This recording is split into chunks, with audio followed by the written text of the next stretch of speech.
Hello and welcome back to Sebring for round 5, the 5th and final round of the South African simGT Challenge, the final race of the South African simGT season. And I'm not flying solo this evening in the commentary booth. I'm joined by Nick Hodgson. Welcome, Nick. Thanks, Jason. Good to be here. Great stuff. I think we can look forward to an exciting race this evening, much like what we saw on Monday evening. But of course, this is a different group of drivers. This is the second split to round 5. And at the moment we're watching the Andre Sparks, who's on an outlap in a Lamborghini this evening, switching over from the Audi. So he's decided he's going to try out the Lambo, see how it does, possibly in preparation for the new 2018.1 season starting in the first week of February. And, he's racing together with his father this evening, Stephen Sparks, just behind him there in the Audi, the purple Audi. So these are the two Sparks Racing entries.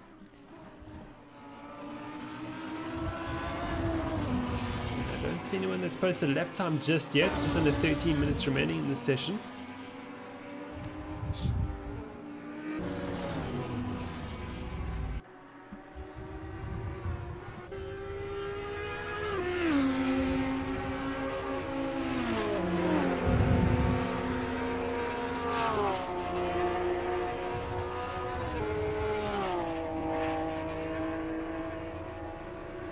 Yeah, we've got quite a large field here tonight, though. Yes, I think so. For the challenge, but it's pretty good. We do have... Yeah, 11 competitors, I think. Yeah, which that number should increase as we go, hopefully. But we do also have 3 or possibly 4 wildcard entries this evening. Those drivers entering sort of as a privateer, one could say, not racing for championship points, but just coming to race in the challenge script, as it is the last race of the season, and there were grid slots available. So we've opened up those entries to the drivers who've been competing in the open racing, and yes, 4 people came forward to fill up the 4 slots, and they're racing this evening. Yeah, you got to love a wildcard entry, I tell you what. Absolutely, you don't know what you're going to get. And, it's like Wimbledon, yeah. Absolutely, that was sort of the idea behind it. And the wildcard entries for this evening, let me just get my list out here, so I'll go blank. Quade Claessens, possibly? Quade Claessens, Ross Bartel is another one. And yeah, he's one to watch out for. That man is quick. Absolutely, and he's actually racing with a, would you believe, a mouse and his keyboard. He's not using a gaming wheel, so that's interesting. That is unbelievable.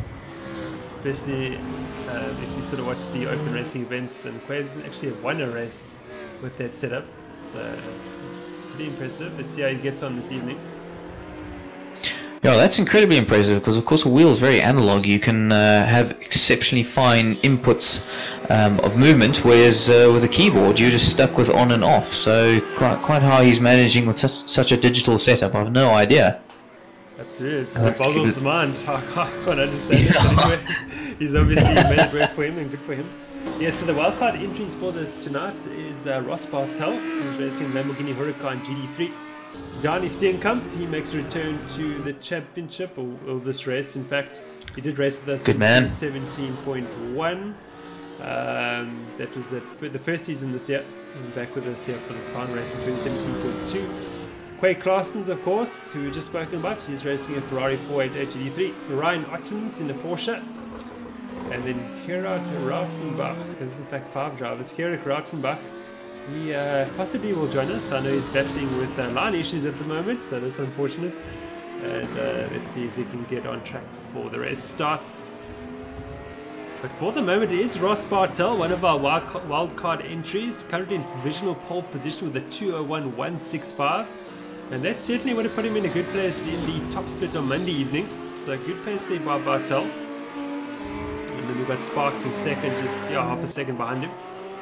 Andre Sparks, Ryan Ottens, the other wild card, in third position with a 2:01.943. Quade Claessens, another wild card.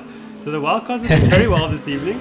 And, I hope to see them in the new season in 2018.1.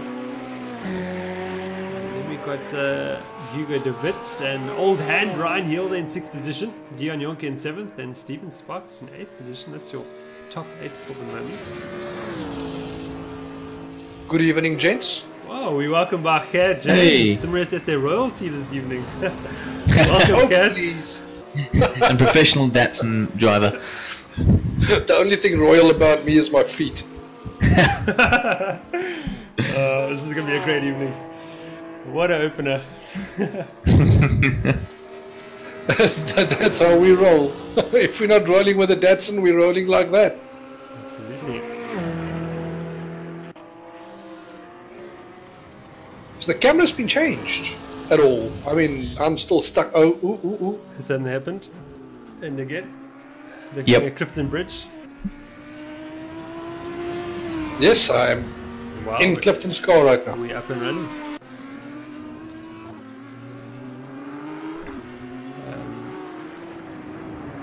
Okay, I'm just gonna change.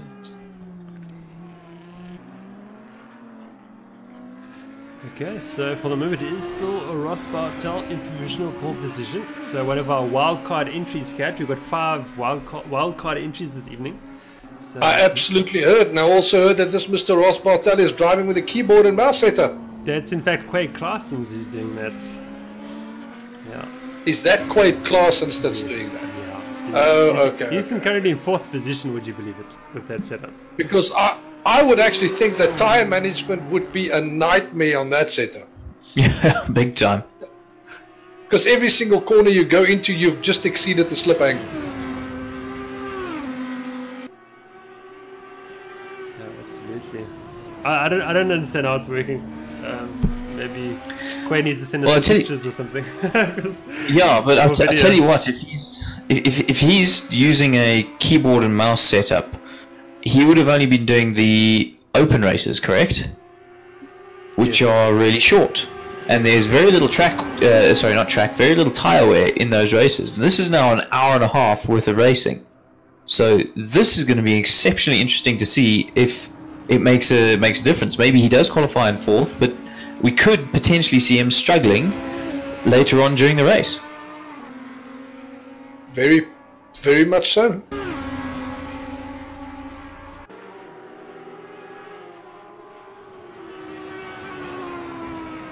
Oh, we've got a bit of a battle here going on in qualifying. Yeah, that's not quite the line through that corner. No, not quite, but neither of them seemed willing to give up the position. Yeah, unfortunately, that is one of the corners where you need to develop some kahunas of note, because the closer you get to that wall, the more time you shave off your lap time. Sometimes even something as excessive as 0.3 of a second, the closer you get to that wall. Yeah, absolutely. There was one specific line that I followed through that corner in preparation the whole time, and once I got my time down to let's say 2.001, I thought to myself, there must be somewhere where I can actually pick up an additional couple tenths of a second. And the closer I got to that wall, the more and more time I started shaving off until I finally hit the wall. And that's when I realized, okay, maybe not that far. The last time was far enough. Yeah, it's all about pushing the limits, though. Finding those extra few tenths. A big shout out to all our YouTube live chatters at the moment. And Wesley's got a question for you, Nick, and he's asking, have you seen a fire engine yet? Chaps, it's not even the end of qualifying, and already it starts. So to our viewers, Nick Hodgson and Kat James took part in my two co-commentators, of course, took part in the top split on Monday evening. And Nick Hodgson had a bit of excursion into the final corner, which found him at the other side of the circuit. And he was happy to tell us that there was a fire engine there, which we didn't know about. So that's how far he was off the circuit. And, Yeah, I feel like taking part was the loosest term of the word. I was terrible out there. But still, you live and learn. Wayne's saying that Quaid had the same level of force feedback that Gert had after his pit stop, so Wayne's not holding back tonight. That's very true. That's very true. Got a very informed audience this evening, I must say. Yeah. Yeah, I know. I'm sorry to say, but there's nothing worse than doing sim racing for 3 years on a force feedback wheel, and then all of a sudden for 45 minutes you spend in race with absolutely nothing. The only thing that gives you the impression that you may be exceeding your car's limitations is the screeching of tires underneath you and the way in which the earth moves around your car. That's the only cues you've got, and that's probably the worst way to drive around here, considering how bumpy it is.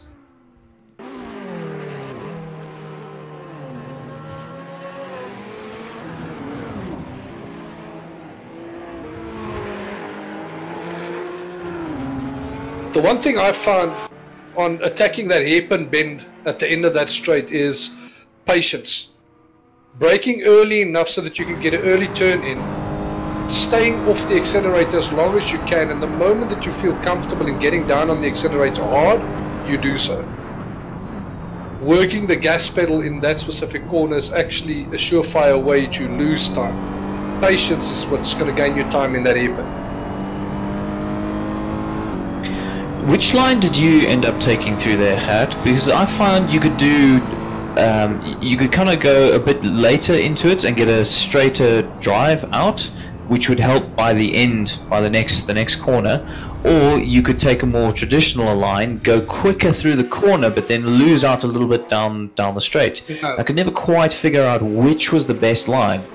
I can tell you what was the best for the Nissan, and it's like that for almost every single corner you approach with that Nissan. That Nissan is big, it's heavy, it's ungainly. If you want to go into a corner fast with that thing, that's a surefire way to lose time. You need to go into a corner slow and get out fast. So the earlier you can get in it, you can always try and catch a late apex, which means you go deep into a corner, you approach it slowly, you aim for a late apex, but you get on the gas early, even before you get to the apex. That's how you get lap times with a Nissan. So I went relatively deep. I didn't go tight into that corner at all. I went relatively deep, made sure that on turn in I miss the mid apex completely. I aim for a late apex, and before you even get there, the corner basically straightens up in front of you, and that's when you get on the gas hard. So with the Nissan, it's about being able to get the car straight and get on the power and use that power. Yes, the earlier the best better. way possible. Yeah. The earlier the better. I found it on almost all of the corners here is patience and vigilance is probably what's going to get you the best lap times. Attacking every single corner is a surefire way to lose 2 seconds. There's 1 or 2 where you can attack it, but that basically means that, you know, no matter how you take the corner, the apex is always going to be in exactly the same place. The amount of speed you carry through it is always going to be the same, no matter what car you drive. Like one of these corners, for instance, the corners we're witnessing now, there's only one real way to take it. But all of the technical corners, the one where you need to gear down, where you need to approach it from a specific angle to set yourself up on the exit, there's only one real way to do it in the Nissan. And I would suggest maybe 1 or 2 of the heavier cars, like maybe the Lamborghini and let's say the BMW, for instance. It's a little bit of patience going into the corner, but making sure that you get into a position where late apex and getting early on the gas is what you can do. Why exactly are you saying that the Nissan, you can't attack the corners as much? What happens with the car when you do?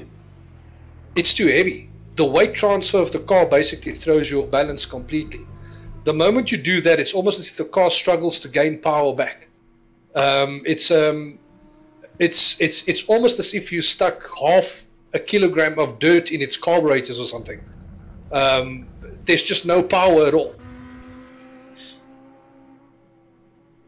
Okay, got you. So as you say, in the end, it's all about just getting that power down and coming out the corner, almost slow, the slow in, fast out approach the whole way. You absolutely cannot have the car in a compromised position when you put the gas down. You can't. First of all, the car is a beast without traction control.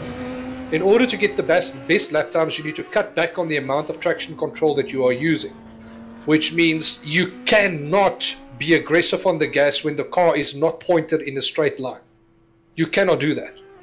So, and you need to have a fairly stable setup in general.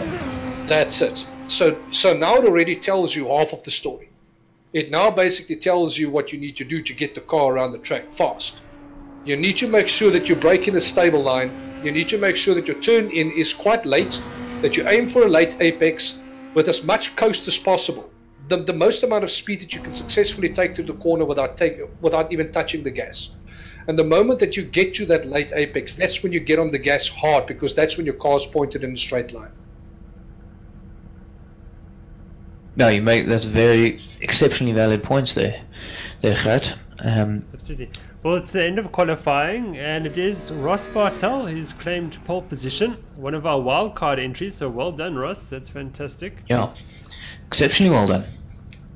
Yes, that was a great session. Ended up on pole with a 201.1. I wonder where that would have put him in the series split. I think that's a solid midfield time. Yeah. He would have been right. And Matthew Boy was not far. Yeah, he wasn't. Matthew Boy is not far behind. That's what 0.0018. So it's barely 0.02 of a second there between first and second. So excellent job, chaps. Well done.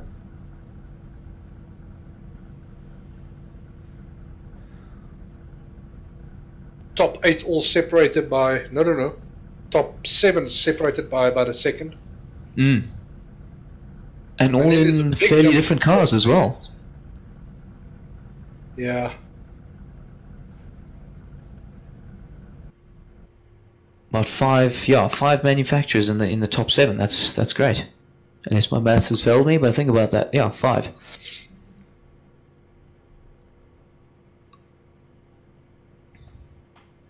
I'm just quite sad that the Nissan, after 2 years of sim racing, is finally starting to show its age. It's it's in dire need of an update, Kunos. Yeah, there's a new version of that car. It's been released by Nissan, the GT3 version, and I'm hoping that's going to come through to Assetto Corsa. Let's see if it's sort of a bit wider, a little bit lower. I'm going to be all over that thing like a bad. I'm sure you will. I have no doubt about that. If that can come out before the next season, I will be so grateful. Perhaps not 2018.1, maybe 2018.2. Who knows? We'll see. We're 40 seconds away from the start of the pace lap. That's part of our rolling start procedure, and hopefully it goes better this time than what it did on Monday evening, as Kat knows all about. But we'll see how we go. And I'm sure Kat was very surprised when he saw the 2 Audis coming past him. But, you naughty man. We did talk about it afterwards, and it is all settled now, in case anyone's asking about it. It's all good. No penalties were handed out, so that's, but everyone's learned from that experience now, so that's great. Yeah. You say it's sorted now until the next season starts. Turn 1 and the beginning of the next season could be interesting. Absolutely. I'll just make sure that from next season I will start accelerating from the 3rd last corner, and at the end of the race I'll say no, it's take backsies for the last one. Okay, we're all going to leave the grid, the 3 of us. I have done so. Okay, all 3 Mercs into the pits. That's great. Ross Bartel is leading the way, bunching up the field for the pace lap. Yeah, let's see how Ross Bartel handles the start. His first ever simGT race with us at Sim Race South Africa. Let's see if he can keep the more experienced Matthew Boy behind him. So we've got 2 black cars in front, the Lamborghini and the Ferrari of Matthew Boy. Ryan Otten's in 3rd position there in the Porsche. And then we've got Lorenzo Lagorce in 4th position, Leandre Sparks in 5th, Quay Claessens in 6th, racing with a keyboard and a mouse, would you believe? Stephen Sparks in 7th, Hugo de Witt in 8th, 9th position is Dani Steenkamp, another one of our wildcard entries, Dion Jonk in 10th, Ryan here on 11th. Quite hard from 12th. And Clifton Bridge rounds up the field in 13th position. And 44 laps this evening. Same as what we had on Monday evening. And every driver needs to do one pit stop at least.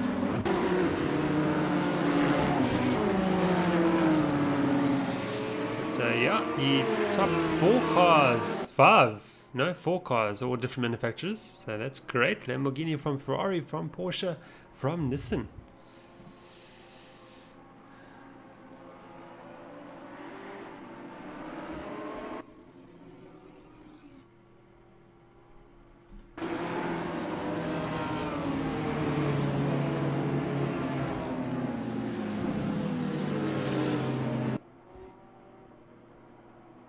Be interesting to see which of these drivers has paid attention to the speed up point and which ones haven't.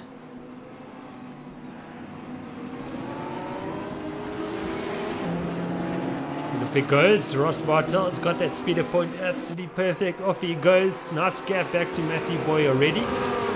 And this is the final corner of the circuit, but there's no passing allowed until the start line. And you see it's an attempt. Look up the inside there by Lorenzo on Ryan Ottens. Okay, there we go. So, we'll have a look at that afterwards. Already some controversy. Yeah, and Lorenzo's up into 3rd position. Let's see if Ryan can go back at him to turn 1. Oh, turn 1's a difficult one to get through. Certainly side by side. I tell you what, that Nissan is strong in a straight line, but that Porsche should be right up alongside it. No lack of power in there. Goes up to Matthew Boy. It's all very close here. Nice train developing. It's staying train speed as it is. Yeah, they're letting Baroki get ahead. All battling. Oh, hello. Down the inside. Ooh. The outside of Ottens, and now he's trying to put a move on Lagorsa at the same time, so it's all kicking off here. I think there was a couple of little touches there. Just people letting each other know they're still in and around. It might be the challenge split, but there's certainly no love lost between these drivers. On board now with Leandre. Lorenzo runs a bit wide. Oh, this will allow so Leandre is to Matthew. drive now. Let's see.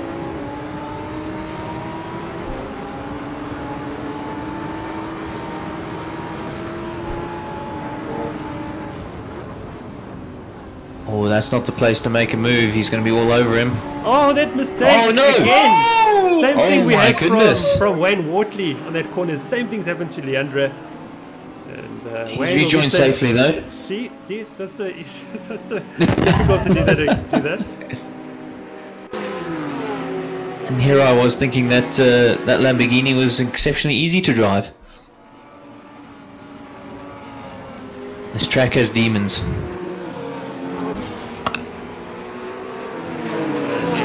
Down to 8th position in recovering. He's starting behind Hugo de Witt. So very close here.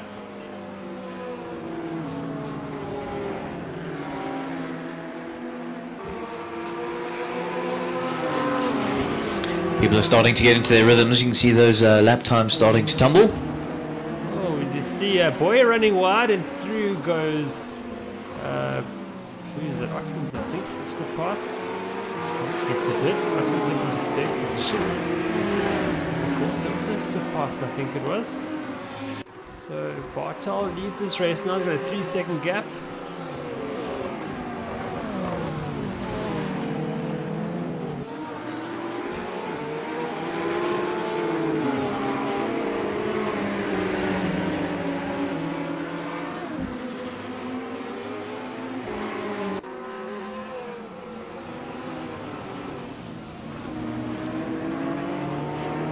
.8 seconds up on his Delta.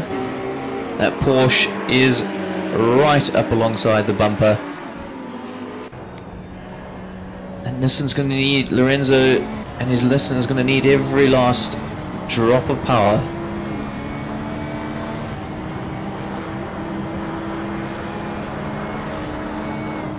Oh, that'll be a brave move. Oh, he's run wide. He's run right. He's got him. The pressure has got to Lorenzo.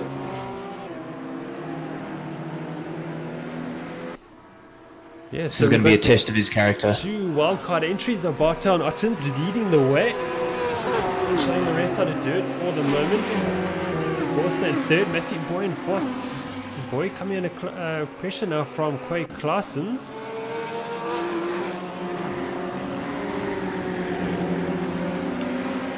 So 2 Ferraris running together and the 2 RBs behind them too, of Sparks and DeVitt also running together. Bartel puts in a faster lap of a 2:02.8.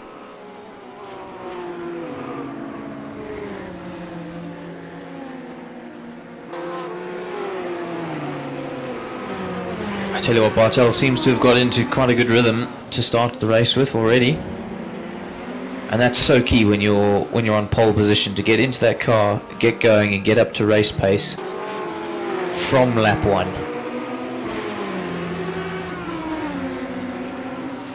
Especially with all that pressure on you, because you've only got one place to go, and that's backwards.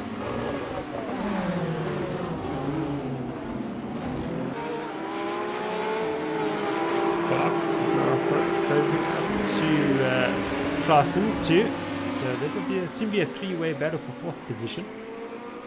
And Sparks now is caught up to DeVitt.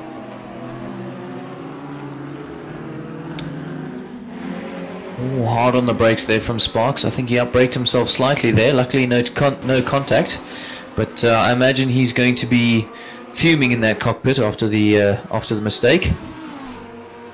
And the Ferrari's absolutely nose to tail. There is nothing. Oh, spin in the background. Oh, we've got a spinner in the background. DeVitt's gone around.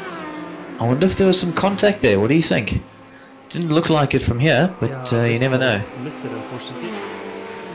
DeVitt will rejoin behind Steering Company. And Quentin Horoff right there with him too. simGT Racing Audi.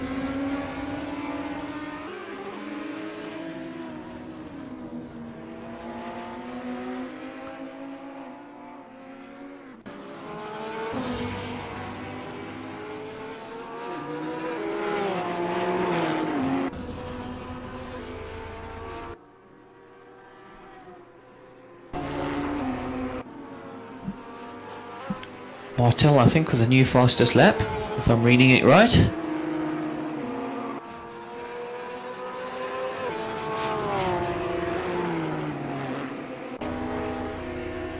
DeVitt and Steenkamp side by side down the main straight, but DeVitt's pulled that move off and they're braking into turn 1. Yeah, he's run wide though. The Porsche is going to be able to come back at him. Is he going to make a dive up the inside? No.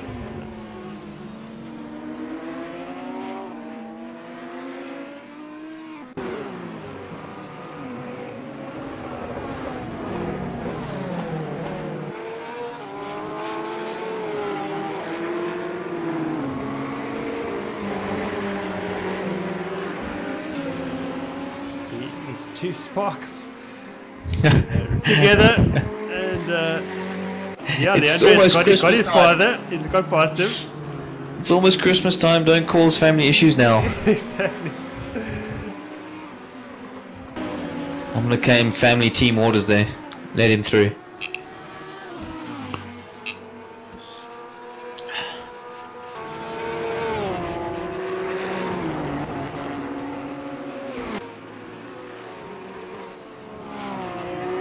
Leandro's definitely making headway through the field though. One to watch for towards the end of the race.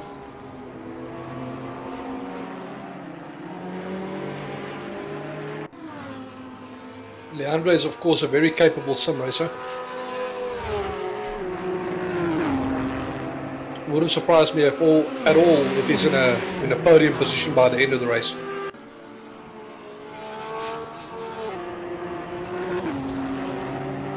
Closing the gap to Claessens at quite a rate at the moment. That gap right down to 0.8.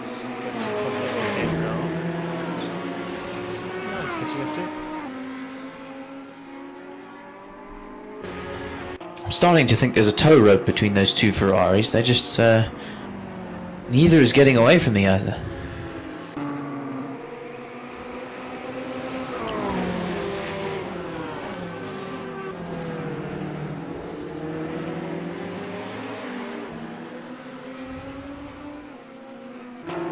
won't be long, I think, before Leandri joins that battle, so then we'll see things get interesting.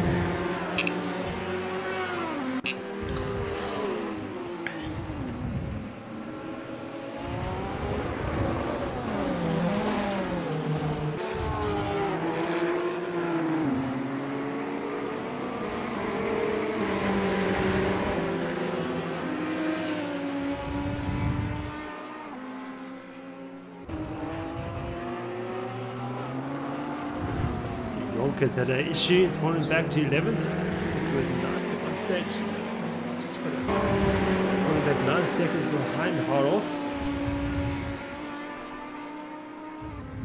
But this is the closest battle on track for the moment. This is the three-way battle for 4th position. Boy leads Claessens and Sparks. As Stephen Sparks at the back, which is a big moment. He caught it though, well done. Once that Audi lets go of traction, you're going to have a real hard time bringing it back. So that's decent. Yeah, it's affectionately known as a brown trouser moment.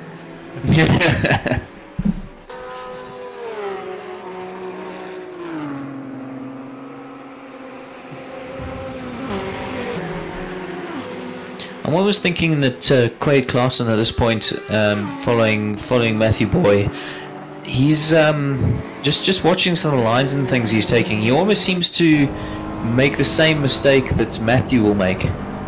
So, you know, if Matthew goes slightly deep into a corner, he will go slightly deep into a corner as well.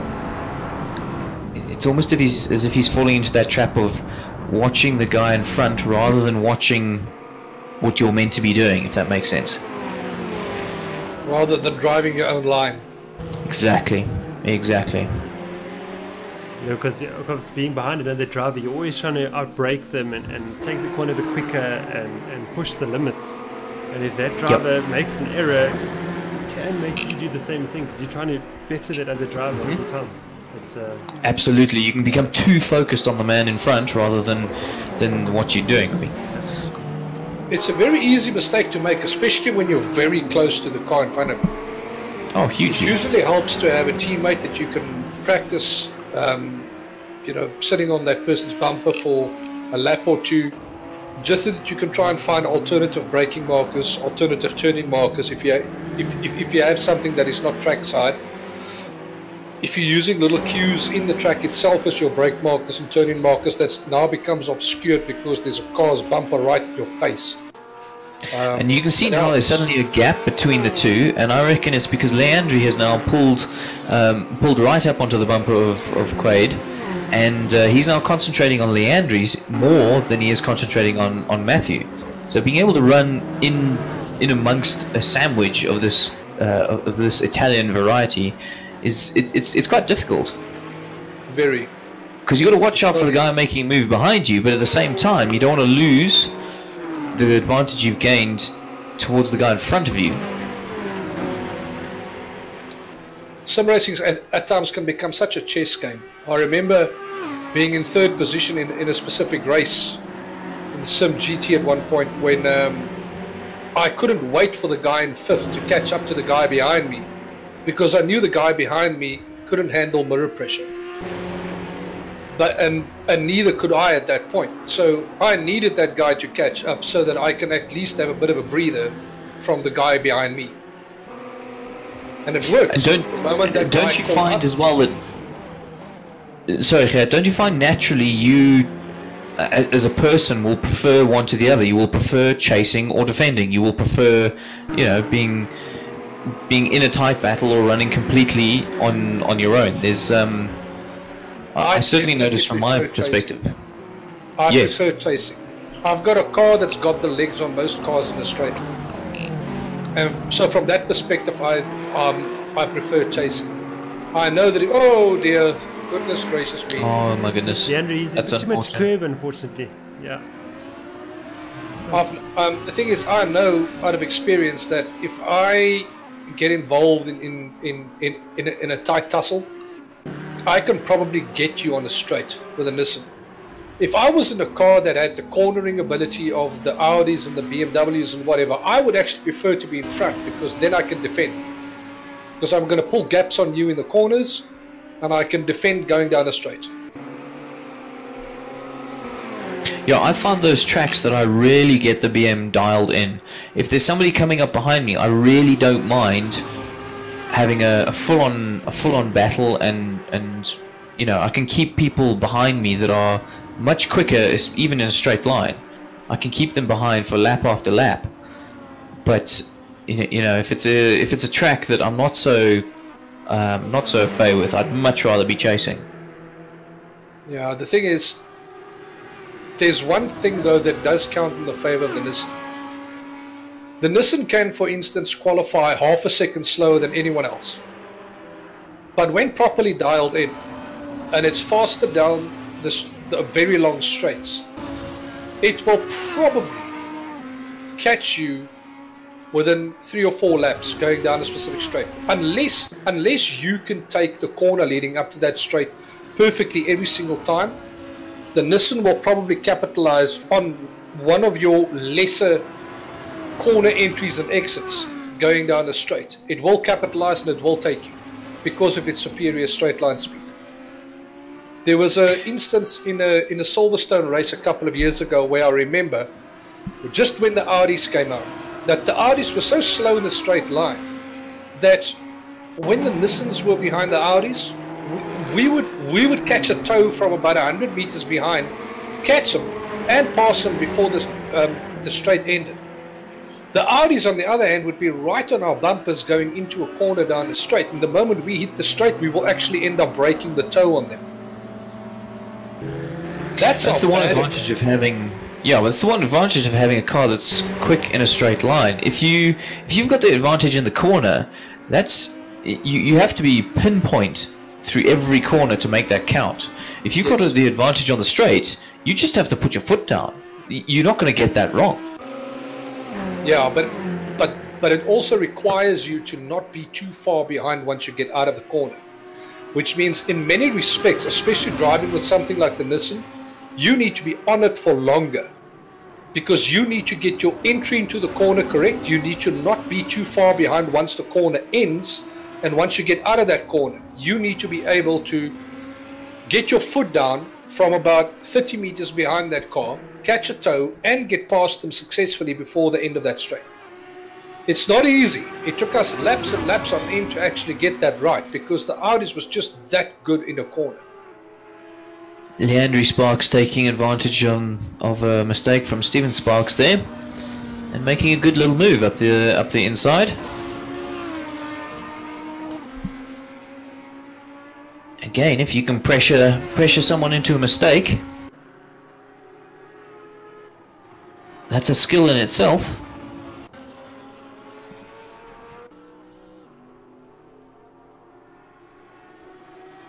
Yeah, if someone can teach me that, it would be awesome.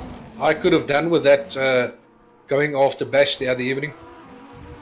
But I suppose you do need to get close enough to actually pressure someone into a mistake, so kudos to him for not making it easy. Yeah.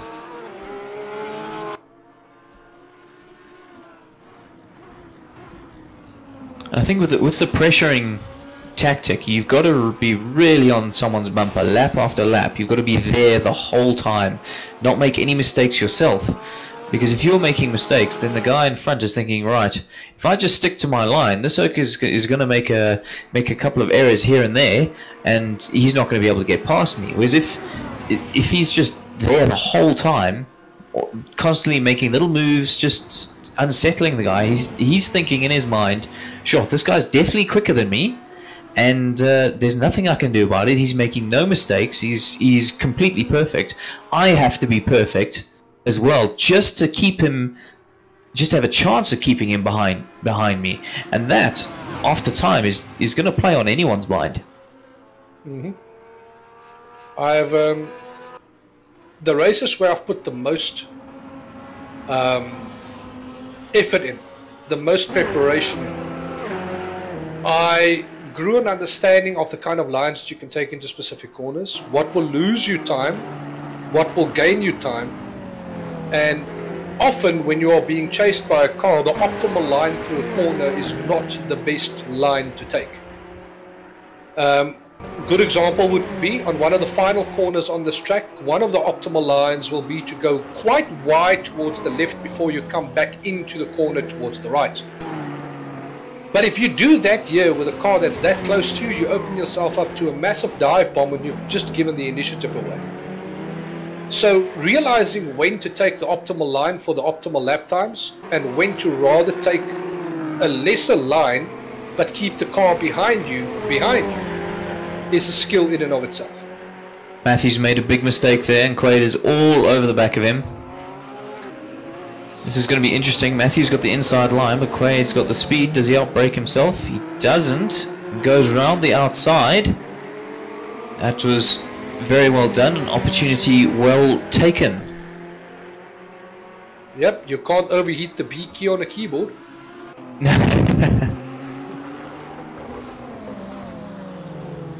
B for brake, of course. Absolutely. Quaid's run a bit wide there, so it's going to give Matthew a chance to close up on his bumper. So let's see. The Ferraris have now swapped positions, and it's now time for Quaid to either try and pull away, prove that he was quicker in the first place, or let's see if he's going to have to defend against Matthew Boyd.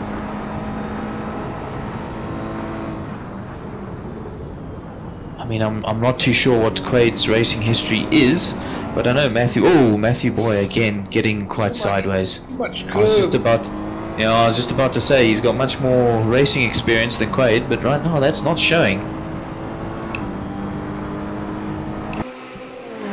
Part of preparing for a 90-minute race like this is spending a little bit of time to get the car to be compliant.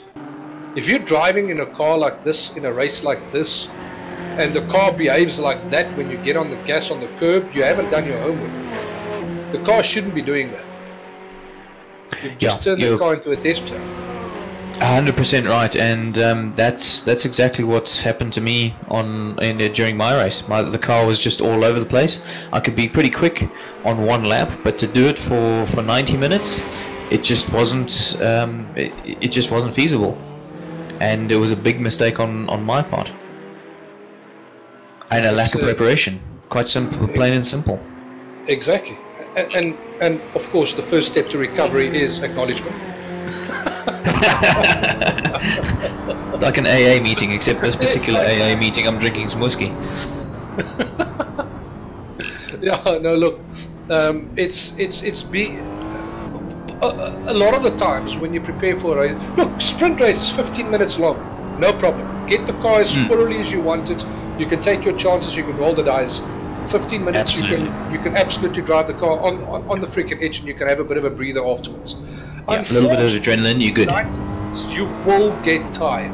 You'll get mentally sapped. You'll get challenged by cars behind you. You will challenge a car or two in front of you. You won't have everything go your way. Now, the few things that you do have control over is how the car behaves. And if the car behaves like an absolute brute when you even touch a curb, then you did not pay enough attention in preparation, because the car should not be doing that when you are driving. There's certain tracks where certain curbs you need to touch in order to get the car to rotate. But over here, touching a curb while you're putting the power down will spin the car. It's not a rotation, it's a spin. And I mean, the track is bumpy enough already without hitting the curbs, and a GT3 car is quite happy to get itself unsettled. Yes.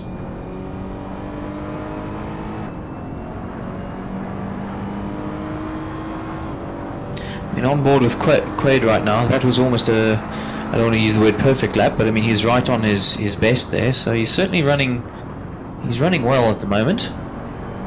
It was much closer to the wall. Good to see.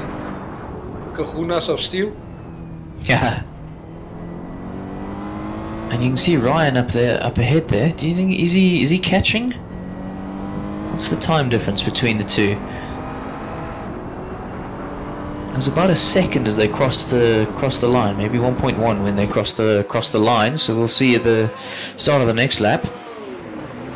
And he's 0.2 up on 0.3 now, up on his best. Oh. And definitely pulling away from Matthew Boyd, so he was genuinely quicker the whole time.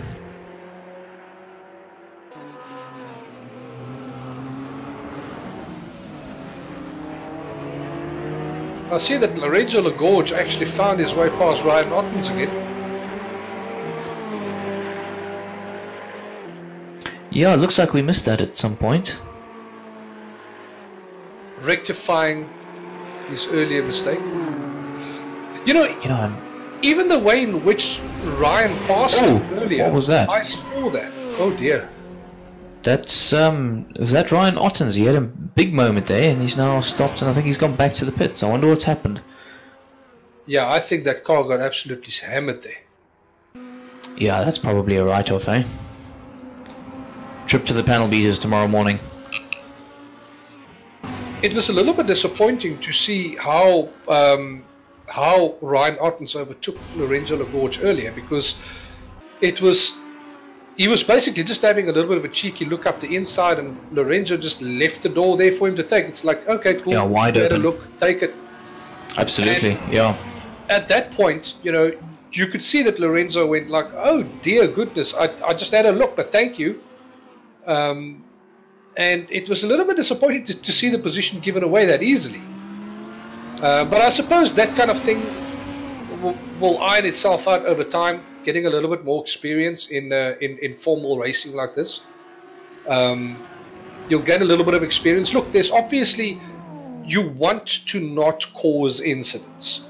He obviously probably didn't know whether or not the guy was actually attempting a dive bomb on the inside, because he was in his mirrors and then he wasn't. So, you know, kudos to him for not wanting to cause an incident. But there's also some experience to be had there, something to be learned. He was in no position to overtake him in that spot anyway. If he just closed the door on him, going into the corner like he normally would, Ryan Ottens would have had to slot in behind him. Absolutely, and there's erring on the side of caution, and then, as you say, there's opening the door. And with experience comes, you know, knowing when somebody is having a bit of a dive bomb and when somebody's just having a bit of a look, and you can close the door on them, and there's going to be no issues. No one's going to touch each other, and everyone's, you know, gonna continue on happy. That's it.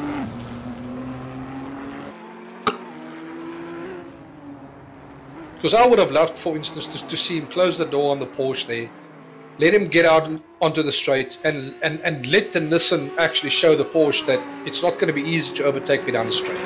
If you want to take me, you're going to have to take a chance in a corner. But the Porsche didn't even have to take a chance at that point. That's why it just was a little bit disappointing to see how it all transpired at that point. But again, we were talking about natural driving styles and preferring to be chased or chasing and so on.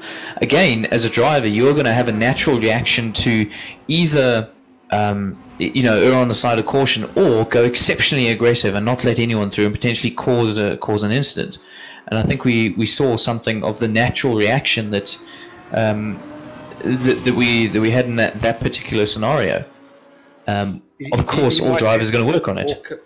Exactly, he might actually be more capable and more willing to chase. Yeah.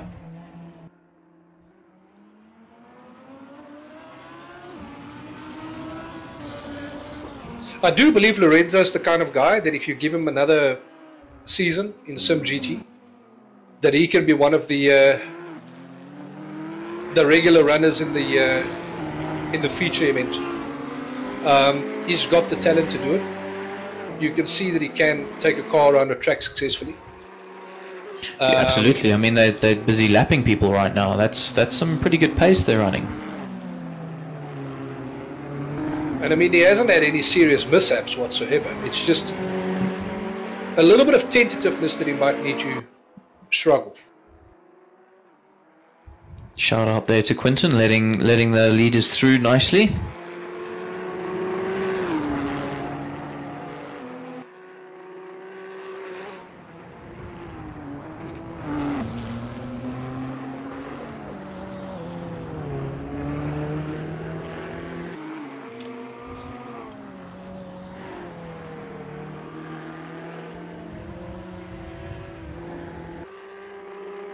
What a place to pick up on your Delta. Mr. Quade Claessens. On the straight leading up to the final corner. Absolutely. Just Must come have up had a with really name good run. for Quade Claessens. The Mouse Whisperer. How long have you been working on that one, Jason? Yeah, we'll work on that one. Oh, there we go, 2/10 up on his delta. Well done. Watch the steering wheel. Watch how smoothly he turns. It's ridiculous. How do you think he's doing that? Like tapping the directional key or something? I don't know. He could just be having us all on, and he's got some kind of direct drive setup going on I think a there. huge laugh when he watches this later. Yeah. We're on to you, Quaid. Dude, there's a guy in the VEC driving in a prototype 2 car, a Nissan Origo, with a controller. And he is frighteningly quick with a controller. There's guys with direct drive setups and triple screen setups and everything that can't catch this dude. And he's driving there, sitting on a couch with a controller. It's crazy. That is a relaxed driving style right there. I will not be surprised if there's a bowl of peanuts in front of him and a beer in between his knees. I tell you what though, Quaid seems to be catching Lorenzo. If he keeps this pace up, he's gonna give him 5 or 10 laps, and he's gonna be on the bumper of him.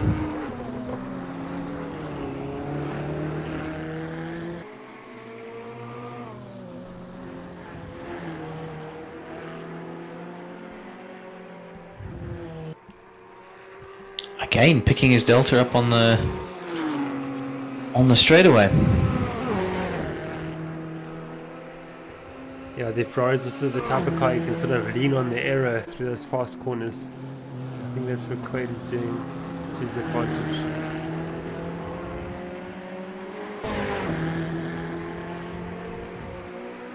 Yeah, very happy to see these wildcard entries getting a bit of race experience and showing their talent. Hopefully this is going to persuade them that actually yes, we need to join the series for proper in the start of 2018. And just shows that even if you're out there thinking, hey, I've only just started this racing gig, or I haven't done any real racing, you need to get involved straight away. Don't just dip your toe in, jump headlong, cannonball into the sim race essay series. We promise we won't bite hard. Gert just lets you through on the parade lap. Yeah, absolutely. Exactly. If you I just create challenges. Yeah. If you are watching this for the first time and you're wanting to get involved in the race in SimRace South Africa, you're welcome to visit our website at simracesa.co.za, register on our forum and put your name down for your first open race with us, and the next one is next Wednesday evening in the final, it's a round 4 of the Open Sim MX5 series, which is the perfect car to start racing in SimRace South Africa. And and there'll be more open races to come for the remainder of the year, and then of course into January before we start the new 2018.1 season in February. Yeah, you don't need to tell me twice that little MX5 is such a joy to drive. If you can't have fun in that, you can't have fun in life. Quaid is yet again up on his delta, 4/10. This man is flying right now. Did this dude do his first laps in the car in qualification? Because he's up 0.5 of a second now in the middle of the race. And he even made a bit of a mistake there, and he's lost a 10th, but that just means expect the next lap to be even quicker. He was actually quicker than the race leader there on that lap. And 18 laps into the race, less than halfway. I tell you what, that's not bad. What tires is Quaid running at the moment? Can anyone see? Unfortunately, I can't. I'm blind to that information. Yeah, I can only see up to 5th, unfortunately. So I can see that Hugo de Wit is on mediums, but I cannot see to Matthew Boy and Craig Claessens.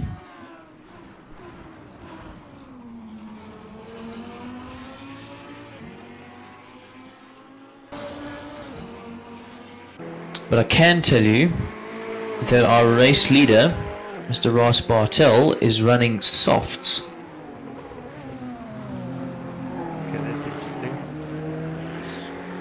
That is actually very interesting. How is he making these things? That's 18 laps. In the BMW, 17 laps was the max you could get out of those tires before they went into the red and completely fell off the cliff. So in that is that Lamborghini particularly good on its tires? Not that I'm aware of. Maybe with a bit of setup tinkering, yes. I mean, out of the box, the Nissan is horrendous on soft tires, but with a lot of tinkering, you can make it work.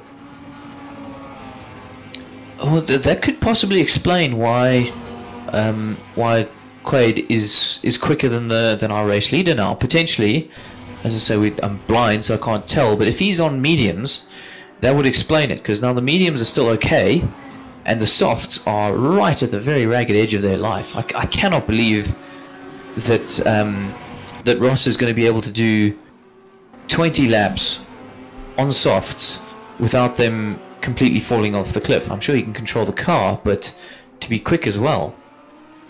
Yeah, so we're going to watch that gap between Ross and Lorenzo. It's 15.8 seconds now. Let's see what happens after the next couple of laps. If Ross doesn't come in this lap, maybe he will. The serious drop off in the Nissan came around about lap 19, before my force feedback went. So I had about 19 laps on the softs before I had my first tire in the red. Okay. And that's when it all went pear-shaped from there. And from about lap 15, my lap times wasn't anywhere near what Bashir Jadwat's was in the medium tires. My lap times were slightly quicker and matching Bashir between lap number 2 and lap number 10. From then it started dropping off by half a second, and then thereafter by more than half a second a lap. Well, you look at Lorenzo now. I mean, he's 9/10ths down on his on his delta, so he's clearly struggling on whatever tires he's on. And Quaid is all over the back. I don't think it's that. You think he's just made mistakes? And he had Lorenzo Lagorge in front of him. He's trying to get past him. So there's a battle brewing, hence the reason that his lap time is down. Sorry, Gert, I was talking about Lorenzo. Lorenzo's down over a second now on his delta. Yes, but so I think he's in the battle. No, I get you. Lorenzo and Quaid will be down on their lap times now. We'll only really be able to see what their tires are doing, what lap times they are doing, once Quaid has made his way past Lorenzo. If he can, though.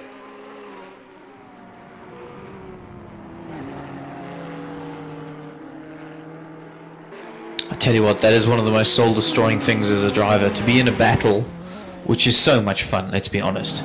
Being in a battle, out on track, full position, what an absolute pleasure. But then you just see your delta going for an absolute ball, because you just can't run at absolute pace while having a real ding-dong. Well, one thing that will be heartening, though, is the fact that they will be able to see that even though they're having a battle, Ross Bartel is not exactly pulling away from him. Yes, that is very true. So Quaid's just going to be thinking, wow, if I can just get past Lorenzo, then it is absolutely on.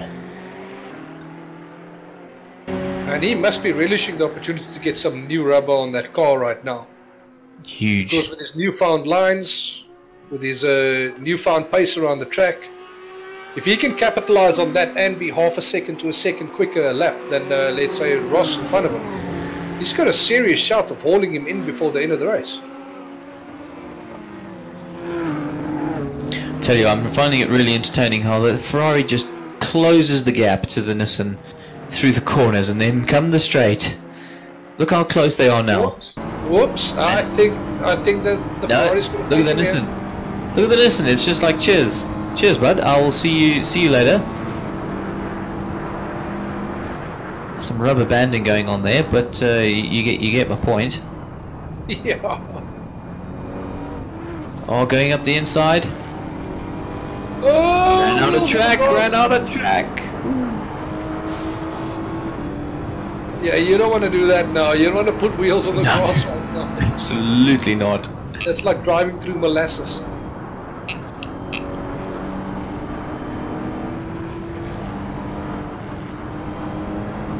And is that must be a back marker ahead of us? That could provide some additional entertainment. The blue flags will be out. Quinton will be seeing them all over his screen. Again, Quinton's pulled off very nicely. That is an exceptionally intelligent place to let the leaders through. Always on the straights, let someone through. Much less dangerous, and you lose the least amount of time. I'm sorry, Qued, but you needed to send us a video of you driving this thing like with a keyboard and a mouse. Totally absolutely. I can't believe it. A video where it didn't happen, Qued. Make it happen, man. Exactly. Yeah. Pictures won't even do. We want to because see. that can be faked. Yeah. And a picture of your audiobook as well, is that? Today's newspaper, something like that. That's amazing if he's thinking, wow. You see that Nissan again is just straight away. Cheers, bud. I am out of here. See you again next corner. Oh, well, Lorenzo's run a bit wide there. Look at the difference in line there. Again, run wide. It's got to have him now. No! Oh, no! Oh, that is unfortunate to say the least. Lorenzo must be smiling from ear to ear right now. I tell you what, he's just unclenched. Because Quaid had him. He had him. Relax the bum cheeks. Quaid absolutely had him. I don't care how quick that Nissan is in a straight line. That was a pass. Or that was going to be a pass. Probably yes, because he would have been better in going into that corner. They may have been side by side by the end of that straight, but you would have had the inside line. Quaid, you would have had the inside line, and it would have been done for that Nissan.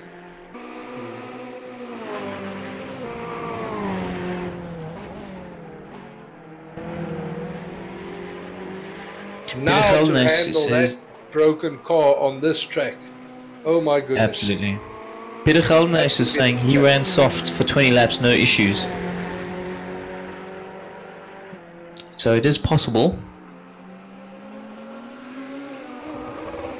Wayne said his softs turned red on lap 20. And Wayne Wortley reckons that the mouse steering is probably how he's doing it.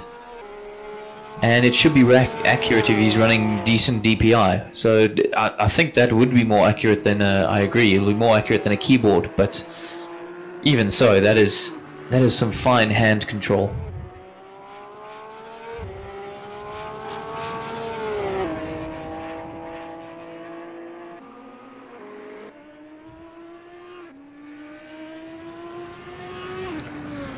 And Peter Goldenhuis in the chat is right. I think Quaid should have gone into the pits on that lap, just taken the opportunity.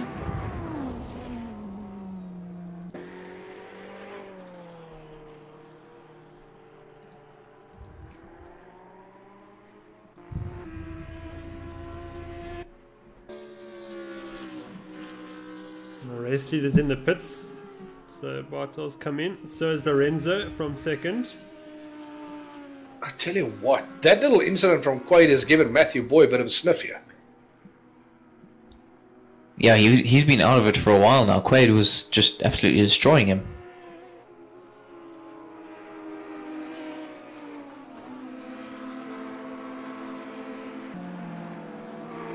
That the leader coming out, well, was the leader coming out the pits. Ross Bartel. Looks like he's coming back out into third. How do you know that someone is that someone's tires were completely shredded when they absolutely pit at the halfway mark, knowing that they now have exactly half the race left on the exact same tire, splitting the difference? That's when you know the tires were shredded when they went in. And you know he was running on fumes going into the pits as well, because if he was that close on tires, he would have been trying to nurse that car through least weight possible. Exactly. You would not have pitted with more than 5 liters of fuel left in that car.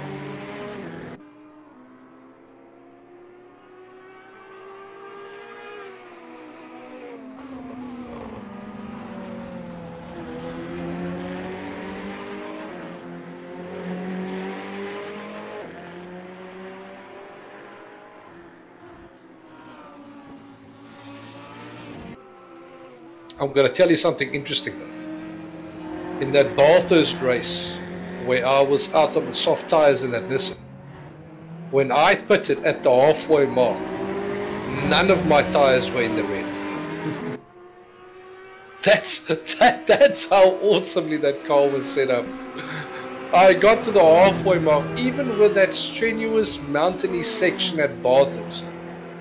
I managed to get that car around the track for 45 minutes without getting a single tire in the red on softs.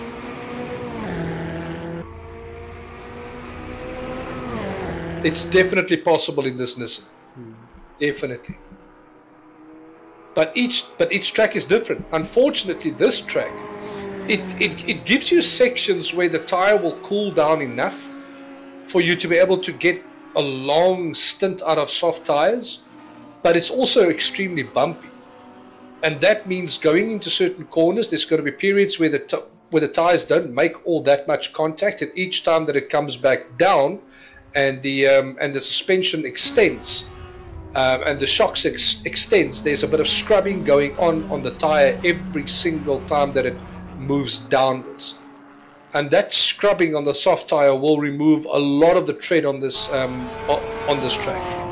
If the track was a slight less bumpy than it is right now, we would have been able to run 23, 24 laps easy on softs. Yeah, that's exceptional, because as I say, that BMW was completely done on 17 laps. That was it. That was your lot on softs. Then you probably could have done a short stint on softs and a longer stint on mediums. That's exactly what I did do. Didn't help me, but that's what I did do. In theory, it could have worked. In theory. But I actually hate running the BMW on mediums. It is so much slower on mediums than it is on softs. But I have yet to be able to make a race work. Actually, no, I lied. There was one race we made work with 2 sets of softs, but even that was dicey at best. But in general, the BM on the softs, it's an absolute dream. If it could just last about 2 laps, 3 laps longer, what a pleasure it would be. Because it generally doesn't overheat its tires. Potentially, if you've got a couple of corners that are like this last corner, the Sunset Bend, this corner will obviously send your left front tire temperature through the roof, but it comes down very, very quickly. Yes. I found the exact same thing. There's only one other track where on the Nissan, where driving with soft tires, where it will absolutely hammer the softs no matter how you set the car up, and that's Mugello. I was about to guess, because Mugello with those right-handed corners, my goodness. Yes, absolutely. Absolutely kills you. And the undulations, because yes, the cambered corners are an absolute killer for soft tires. Off-camber corners, even more so, because the car tends to slide a bit more in the direction in which the camber of the corner goes. But it was a nightmare to try and keep soft tires, in a good condition around that track. But overall, it is possible to run every single track on soft tires with a Nissan. But here's the thing: the moment we put medium tires on the car, nothing we could do could make the mediums work because we simply couldn't get heat in those tires at all. Nothing we did worked. Whereas with the Audi, it seems you could put the medium tires on it because Bash did it. He put medium tires on it and he said pressures and temperatures on the tire, it was like always in the green. And that's exactly what you want. Exactly. So no matter what compound you're using, you need to get the tire to comply to what you need the car to do. We can only do it properly with soft tires, whereas certain cars can only do that with medium tires. I know for a fact that the Porsche, Gabriel, that is very good in the Porsche, he won't even get 3 laps out of soft tires before 3 of them are completely cooked. Yeah, he ran the whole season on mediums, if I seem to remember correctly. Even qualifying, I think mostly was done on mediums. Because softs was just too difficult. You would have 2 blistering sectors on a track with softs, but then in the last sector, the tire would overheat so badly that he couldn't hook it up. Correct, and I seem to remember it's the rear tires on the Porsche that just get absolutely destroyed. Them rear engine buggers. It's a price you pay for running a Beetle. That's it.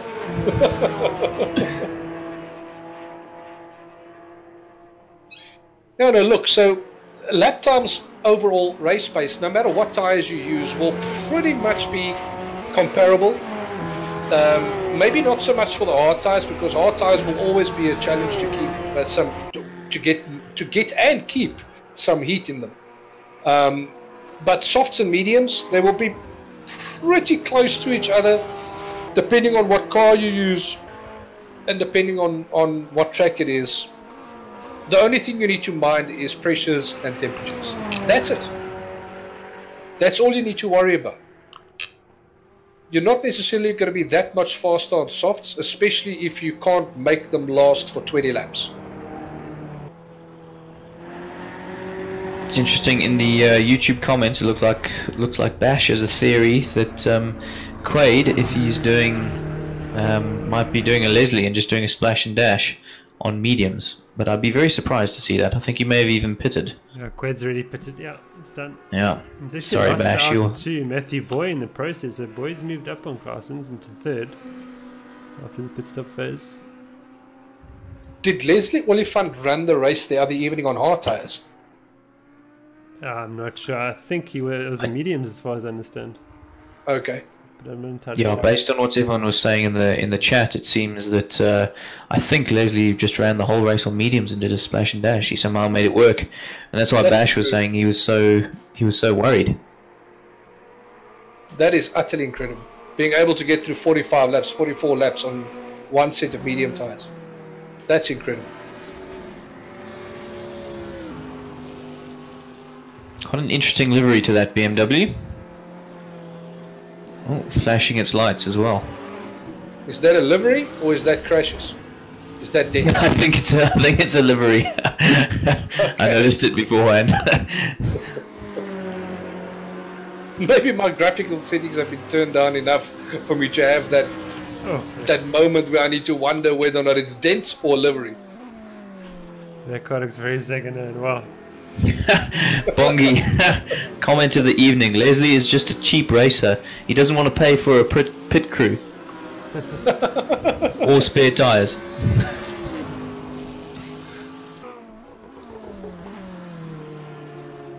Yeah, he's like Lightning McQueen. He doesn't need a pit crew. He just stops and goes.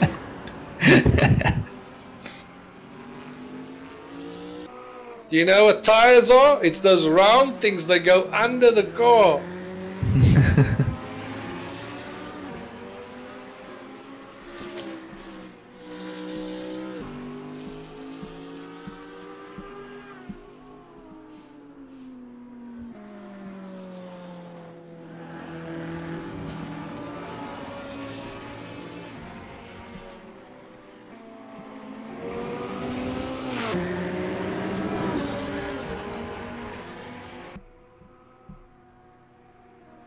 Oh, we've had a spin in the background there, the BMW.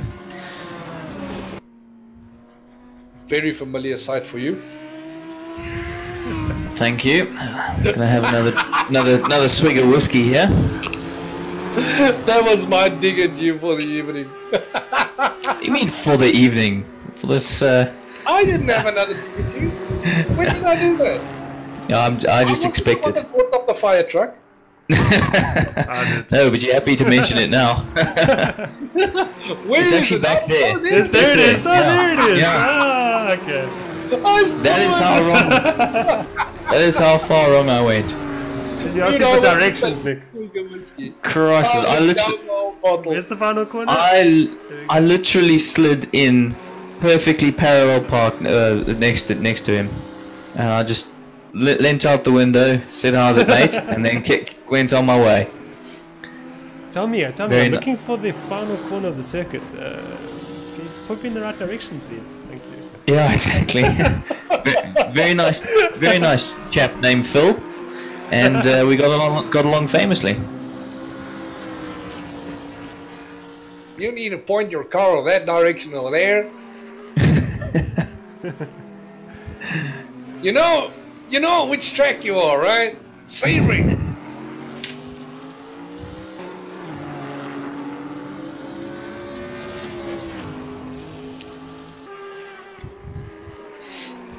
Myself and Chase have been talking about changing car for next season, so that'll be unfortunately a disappointing end for the moment at least, to my relationship with that Z4, which has been a fantastic car to drive actually. It's just one of those cars you get in and it's good from day one. Yeah, there's no mess, no fuss. Does what you wanted to do.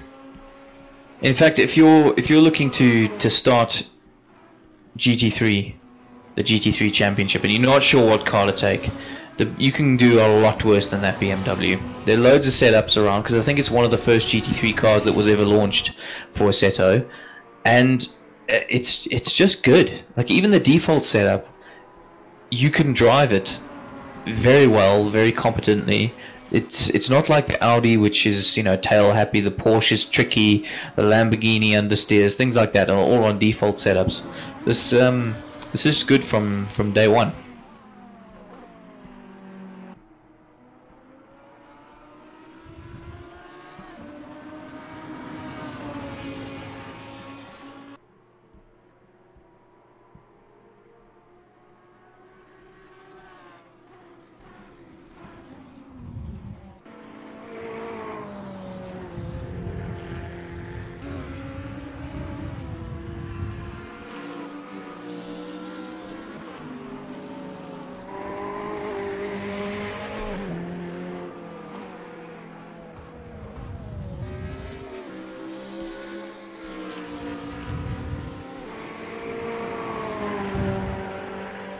See Matthew Boy up on his delta time there, almost a tenth of a second.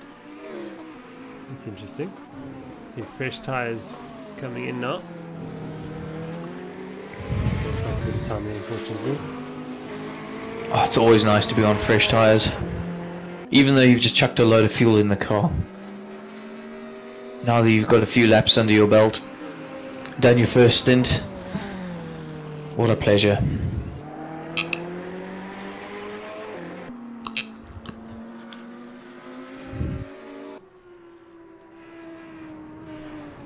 Bash reckons the BMW is an understeer machine. Bash is wrong.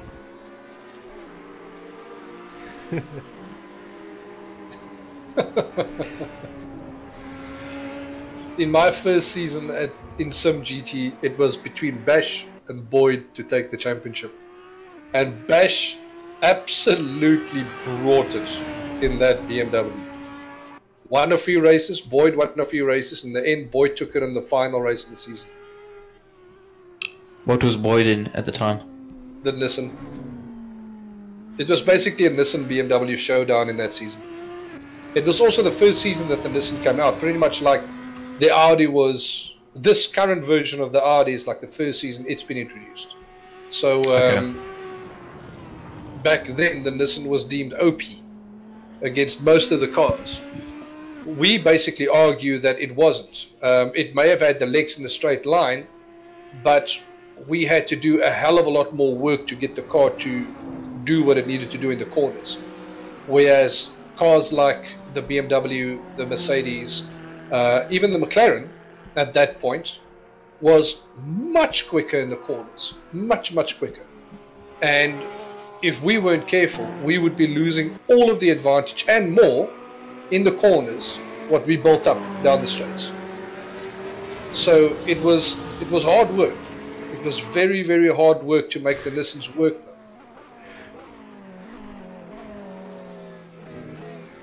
Nick just that comment about understeer. Wayne's is saying, didn't someone understeer to the fire truck in one?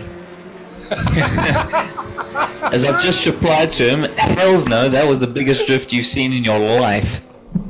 That was Tokyo drift to the max.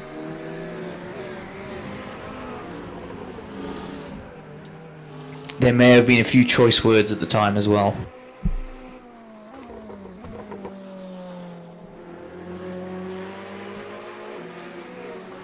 I hope he didn't swear at Phil though.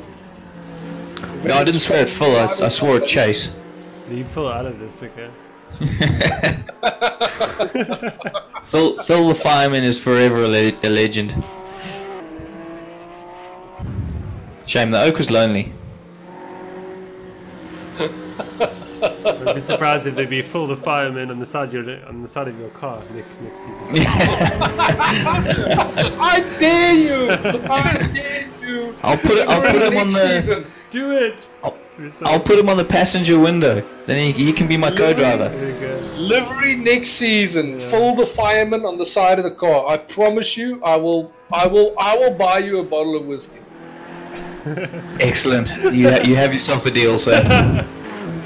3 ships it is. You said a bottle of whiskey. Not a bottle of swill. Moonshine.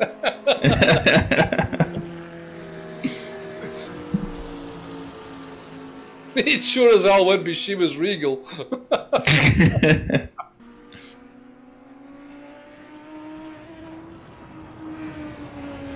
These guys don't take nearly wide enough lines. I can't see that fire truck anymore. I want to see it.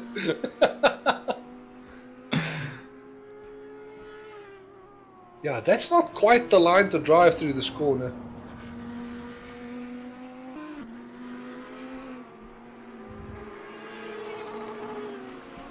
I'll go out in the commentary car at the end of the race.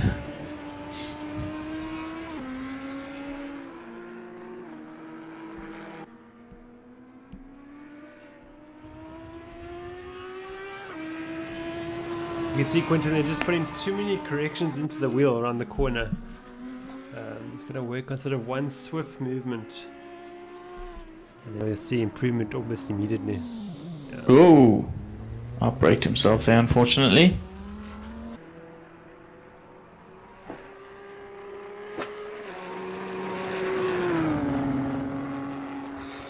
Since the pit stops, our leader Ross has definitely pulled out a massive gap. He's checked out. He'll take Phil out for a drink later, I think. A very impressive run here from Ross Bartel this evening. Complete control of the race. Yep, he can be very proud of this performance, and I think we can all say we'll be very disappointed if we don't see him in the actual championship next year.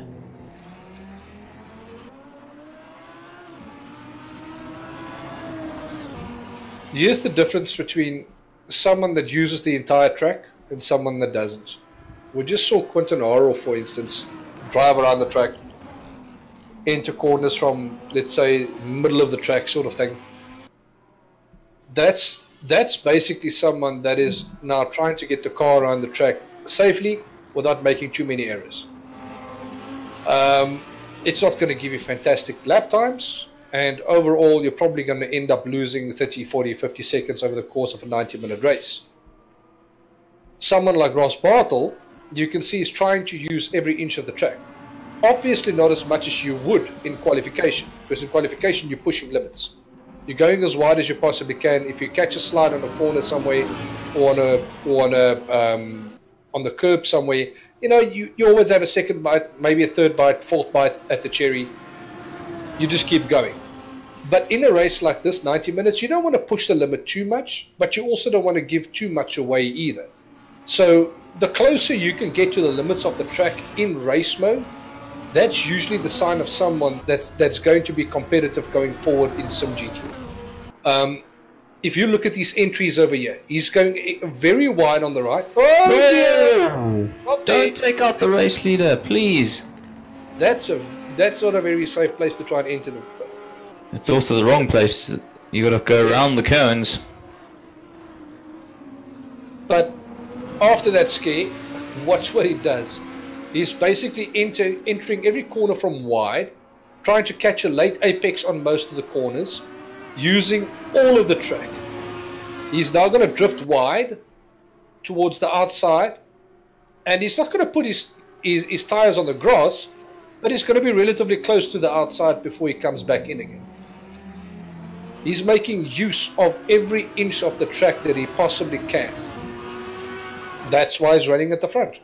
Yep, and you can literally see, because the two of them are running close right now, but look at the gap already pulled out. Inside less than half a lap. Mm-hmm. So those little inches that you're thinking, they don't really make that much of a difference, they make a big difference.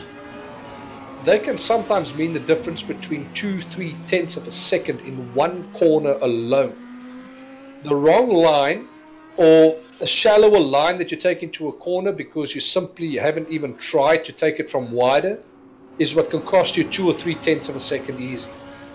And over the course of a lap, if there's basically 10 such corners on the lap, you've just lost yourself 3 seconds. Well, think about it this way. Whoa! There's another spin at the back there.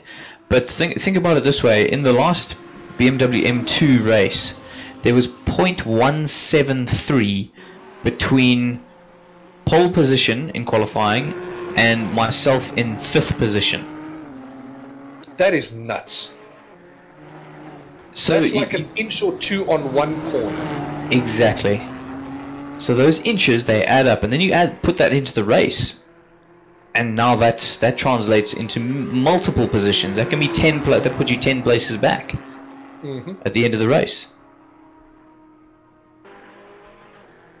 The thing is, a lot of newcomers to sim racing tend to think, that being a second slower than the front runners is not that bad. And I'm going to be brutally honest here. When I started sim racing, I thought I was good. I was chuffed with myself going into practice for my very first race, being a second behind, until I started doing the math.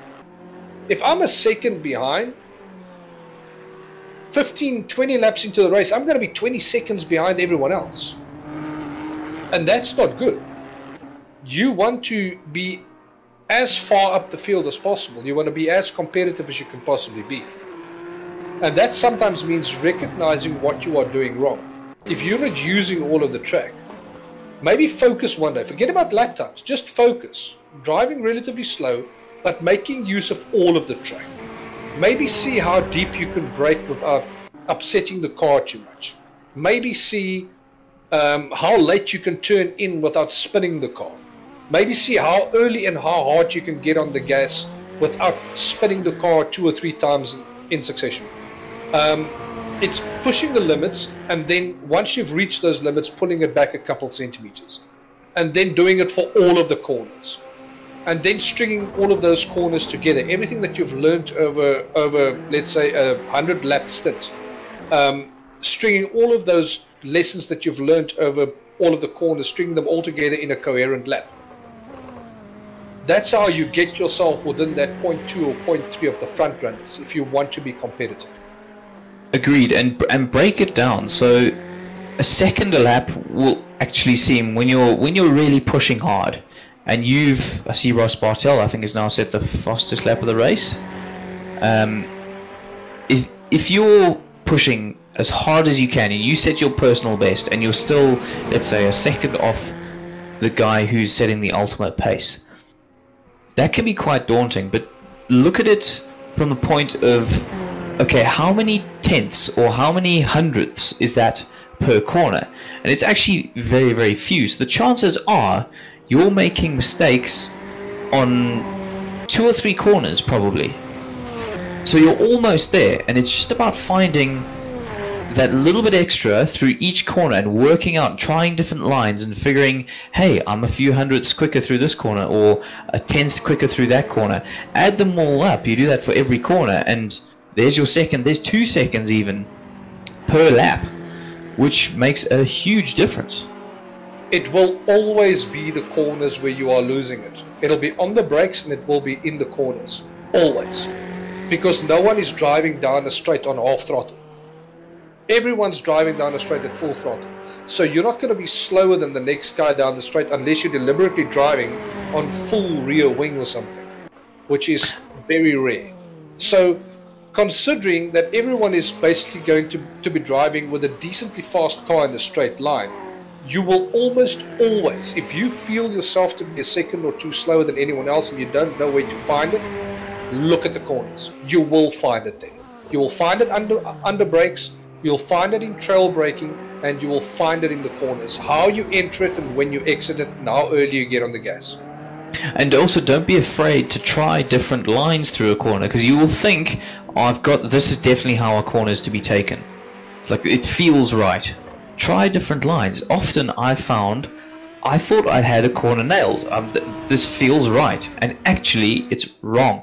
So you either come out quicker doing a different line, and that sets you up for the straight, or whatever the case is. But try every different line you can think of, and you might just find a trick that either no one else has spotted, or the trick that you've been missing, that everyone else has figured out. Because to you, it feels unnatural. Yes, I mean, to most people, you know, a big hairpin will basically mean going deep in the corner, and then once you get to the top of the hairpin, coming back in to catch a late apex, and that's how you take the hairpin. But sometimes on a big hairpin, you might want to double apex that corner in order to get the best out of it. And it all depends on the telemetry of your car suspension. If your car suspension allows you to get in close, to get in tight, and to have the grip at speed going into that big hairpin, you can double apex it and actually carry enough speed out of it to gain 1 or 2 tenths of a second. But if you've got the car that is not quite as good under braking and in initial turn in, then rather turn it into a late apex corner and gain a tenth or 2 that way. There's multiple ways in which to take it, which now brings us back to what you said about experimenting with different lines in certain corners. Obviously, there's always going to be certain corners you can only take in one way. 90-degree corners, you almost always want to go as deep as possible, turn in as late as possible, and get the car as straight as possible sooner so that you can get out of there quicker. And it doesn't really change from one car to the next. But chicanes, for instance, there's multiple ways of taking it. Maybe going slow into the first one, accelerating out into the second one. Turning those big hairpins into double apex corners rather instead of a single apex corner. And what can also help you is to try and find really fast lap times on YouTube of people that's actually put fast lap times up, you know, as replays. Have a look at, see what they are doing that you are not. See if you can't replicate it. Absolutely, because just the actual turn, whether it's, let's say it's a 90 degree, the camber on the corner could be a bit funny, or the curbs could be a bit weird, or something that means that actually you don't take the corner that way. I also believe that that's why having a good teammate is crucial, because something that feels natural to you probably doesn't feel natural to him, and vice versa. So if you guys can get together and practice together, you will find you both get much quicker, much easier, because you can bounce ideas off each other, not just with setups, but with the actual track, and working out, hey, he's much quicker through Sector 3 than I am. Why is that? We're in the same car, we've got the same setup, or whatever the case is, and what's causing that? And then you can watch what he does, and he can watch what you do. That's what both myself and Chase find, that we get much quicker if we can practice together. So if we can set aside 2 or 3 hours on an evening, sit down and improve together, we'll effectively be racing each other, as it were, and then we're trading lap times. So I tend to pick up the track a bit quicker than Chase and get to a certain point, and then he'll catch up to me and then suddenly make a big jump ahead of me, and then I'll be playing catch up to him, and so forth, and so it goes. And I think it's a really good way of tackling a new track and or car. That sounds like a carbon copy of the first season I had with Boyd. Boyd was the one with a decade's worth of experience in sim racing, from all sorts of sim racing, some international racing, some local racing. And when I needed a teammate, people at Sim Race South Africa told me, but here's Boyd, he doesn't have a teammate, he's really quick, why don't you just take him? I sent him a message and he said, cool, let's do this. And I asked him, but can you run in the Nissan? He says, I've never run in the Nissan, but let's give it a crack. And when we started getting our practice regimen together, obviously it helps if you can gel with a new teammate. What came as a massive surprise to me was exactly how good Boyd really was. I knew him to be good, but how good was he? Well, we all saw at Silverstone in my second race, when he actually ended up winning that endurance race over there by a huge margin. And all it came down to was late braking, taking corners in a specific way, and that's where I had to quickly pick up the pace.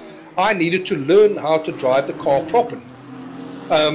So looking at how he was driving and then comparing it to my lap, I would see that he was much smoother than I was. A lot of people sometimes forget how lap times can go to the wayside because you are not paying attention to how smooth your inputs are. If you're basically fighting your steering wheel for every second that you're out on track, you're not going to get the lap times that you desire. You need to be as smooth as possible. Make sure that you get your turn-in markers spot on so that you don't have to correct yourself and then turn in again going into a corner, or miss your turn-in marker and then exceed the slip angle on your tires to try and still make the corner. You want to be spot on with your inputs. You need to know where you want to turn in, where to brake, everything. You need to get that locked down. Then you need to get comfortable with being as smooth as possible. Then you can start chasing your teammate. And that's exactly what myself and Boyd did. We ended up chasing each other to the point where I would be a little bit quicker than he is. Then he would find something in the setup that makes us a little bit quicker. Then I would find something out on track that would make us a little bit quicker. Then he would find something out on track that make us quicker. By the time that we started comparing our lap times with the guys in the practice server, we would find ourselves being half a second quicker than everyone else.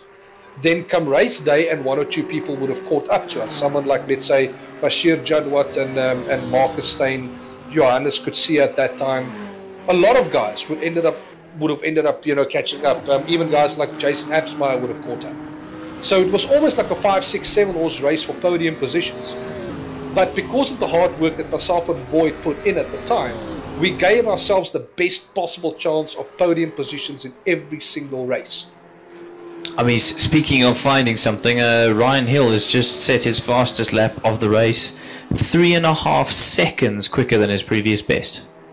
How on earth? That is finding something. Did he find a corner that he was taking unnecessarily somewhere on the track and now it doesn't take? No, I was watching him the whole lap and he was just up everywhere. That's amazing. Yeah, that's very well done.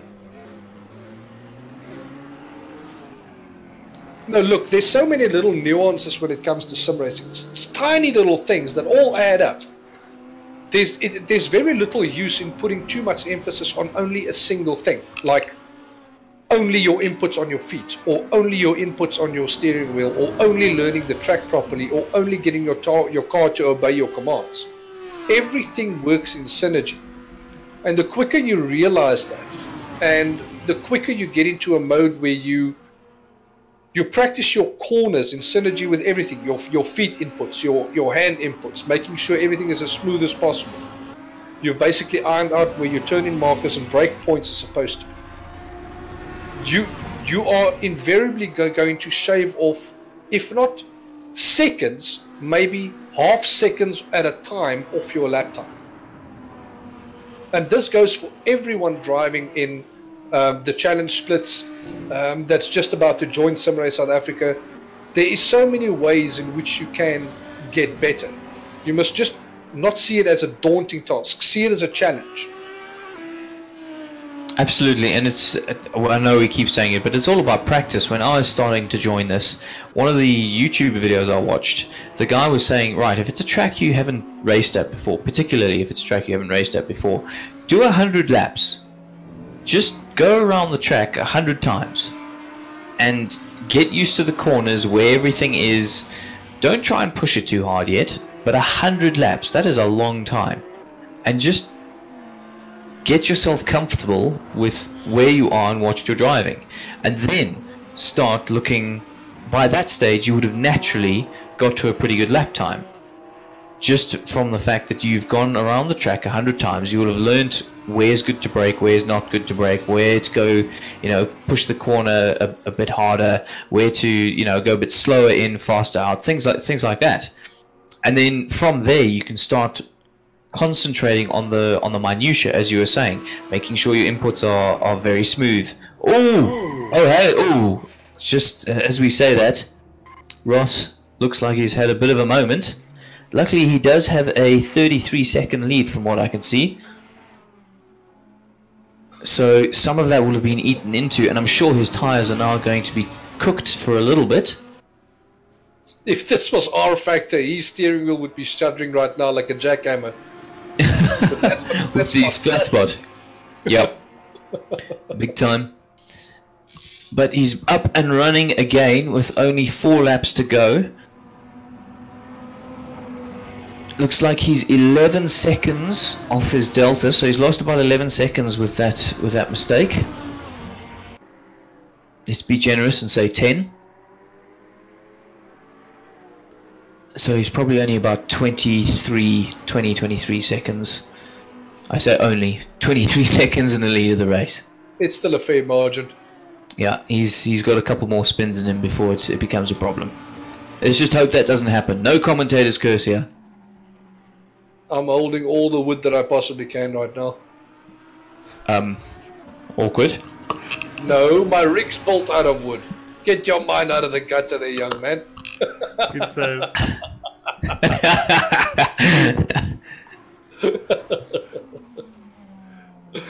But then again, you also know me, you couldn't really tell.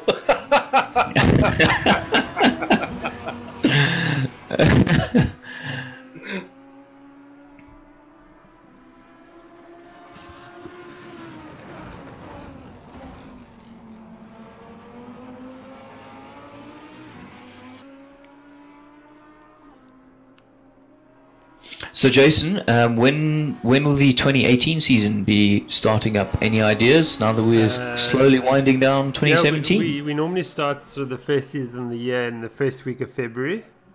Okay. So that's when probably things will get going. Yeah, I think we can expect sort of announcements about that season probably within the next sort of 3 weeks or so. Excellent. So anyone out there who's thinking of joining, they must keep their eye out, and then, you know, get those practice laps in. Absolutely. Figure out which car is the one for you. Now's the time to do that. I know a lot of people jump in the cars about a week before, myself included, especially this season, and it just doesn't quite work out. So, you know, there's a lot of cars out there. And we'll be running sort of an open practice server as well for the GT cars, sort of throughout the December-January period, so, you know, people can practice with the cars and get used to them and sort of take their time on choosing the right car for them. There might be some changes to the BOP for next season. I'm not sure yet, but I sort of will be having a look at that. Nerf the Audi. Yes, please. Less on the Nissan, please. Until the new one comes out, at least. Less on the Nissan. Yeah. So, more on the Merc. Give the Merc extra power. I want to race that thing. I want it to be worthwhile. Yeah. So we will continue with our pursuit to balance the cars even more, and there'll be that sort of a never-ending exercise, I think, because you can never get perfect BOP, in my opinion. And yeah, really looking forward to the new season already. This one's just about to come to an end. with 2 laps remaining in this race. And but of course, we'll be running open races for the rest of this year and the into January period as well. So there's still plenty of racing to come. Whoever wants to continue racing for the rest of the year. And yeah, and to those who want to have a break, this is a good idea. There's something that's too much sim racing. And yeah, and come back refreshed for the new season and have a go. Expecting a solid entry for next season again. And we had a record entry this season. And hopefully that's going to continue into 2018.1. Yeah. And haven't decided what sort of car. We'll run South African simGT, of course, as the flagship championship. But as the qualifying races are concerned, I haven't decided yet what we're going to do or anything just yet. Anything? Are there options that you're considering right now, or do you not want to let that on? No, I won't say anything right now. Jason once again playing his hand close to his chest. Yeah, no, look, I for one, I've been very privileged to see Sim Race South Africa starting to blossom around about the time that I joined. You know, there was quite a few new faces that joined along with me, and then see Sim Race South Africa grow to, you know, what it is now, with all these new faces that's taking part in challenge split races, and the M5 races, the MX5 Cup races, and the M2 races. It's just so nice to see all of these new faces, you know, and everyone returning, you know, for a bit of fun around the track in a formal setup, semi-formal setup. It just warms the heart, you know, to know that this is something that we've all been working towards, you know, that we've been a part of, that we've seen grow to this point, you know. And obviously with Jason at the helm of it, you know, I'm pretty sure he must be as proud as a dad can be of his little creation. Yeah, absolutely. I'm very proud of what's happened and how it's grown. We're in the 6th year of Sim SA now. And yeah, continue to grow it and keep pushing the limits of what it can be. And it's something that I'll probably always work on. So yeah, absolutely been a joy to do the live streaming. That's something that's been sort of really sort of fired things up at Sim Race South Africa. A lot of interest, creating a lot of interest. I think, you know, people want to watch things live as it happens. It's just human instinct, I think. And they can get involved in the YouTube live chat, and we've been at a couple of broadcasts on Facebook as well, which have gone down very well. And yeah, I'm very happy with the progress that's been made, and yeah, we'll keep striving forward, and yeah, as I said, keep pushing the limits of what it can be. So. The only thing we need now is a live SMS line with like a banner running across the live stream with all the SMSs coming in. But obviously with a parental filter in the background. Yeah, I was going to say. Sending in some lewd stuff. Especially with comments like from Wade Wortley, where he says Nick's fire engine is faster than McLaren at the moment with the current BOP. Yeah. No, yeah, that's not actually a bad idea. We could maybe do something with Discord that could sort of work like that. Yeah, look at awesome. that. It's not a bad idea actually. Let's actually look at that. That's pretty cool. Yeah. But as we see, Ross Bartel started the final lap of the race, and absolute dominant run by Bartel. Entered as a wildcard entry, and of course you're not scoring championship points in this race, but he's gone for the race win, and that's exactly what he's going to get. A win is worth more than points. Absolutely. I tell you what. Definitely at this stage, yeah. And yeah, he's got 25 seconds on second placeman Lorenzo Lagosa. That's great. And he'll be bringing it home. He's not letting up though. He's really pushing the Lamborghini to the end. And yeah, stunning performance here by Bartel.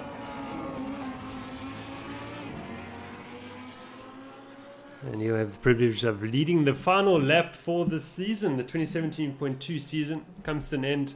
Of course, we saw Gabriel Rousseau clinch the Drivers' Championship at Road America, and mixed racing as well, clinching the Teams Championship.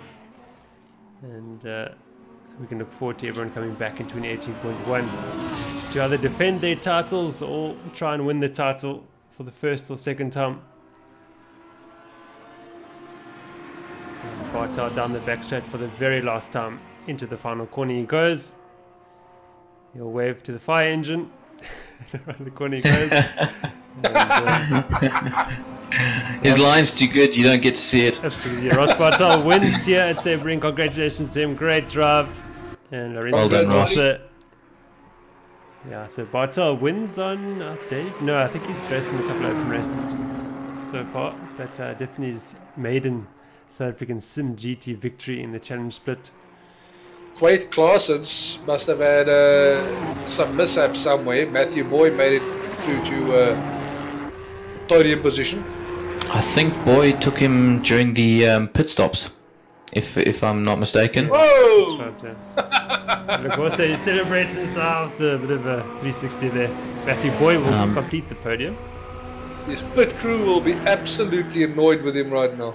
Absolutely, his team manager will fire him for doing that. Yeah, it's interesting. Quaid never quite got back to his pace, where he was challenging. He was challenging Lorenzo, and he was much quicker than him at one stage.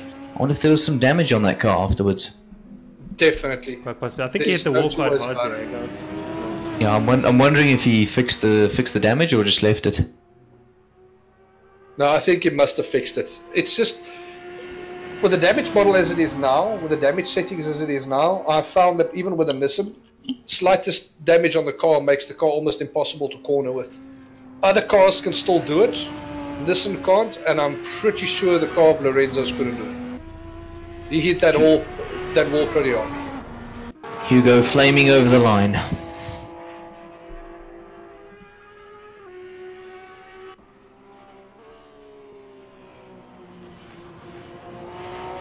There goes Herbie over the line.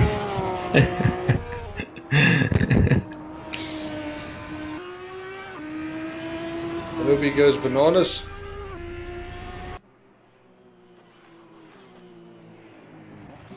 Who still remembers those movies? You're on your own there, Gert. Oh my word, am I that old? I just don't think I'd ever watch a movie with a Beetle in it. I remember the Herbie movies and I remember the Bud Spencer movies.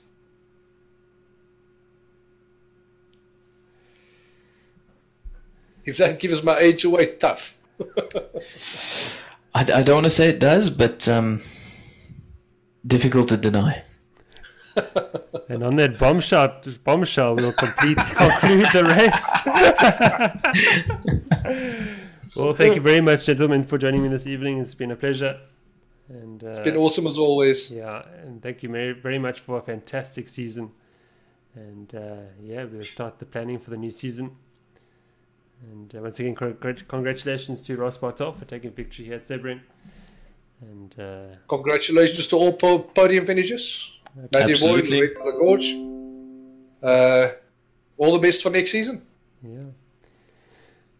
And cheers all. Yeah, and don't forget that open race next week Wednesday in the Open Sim MX5 series that everybody can join. So we'll have 3 time slots: 8 o'clock, 9 o'clock, and 10 o'clock. And you're welcome to join any of those 3 sessions. Well, until next week, yeah, for the MX5 series race. All the best until then. Goodbye. Ciao, ciao.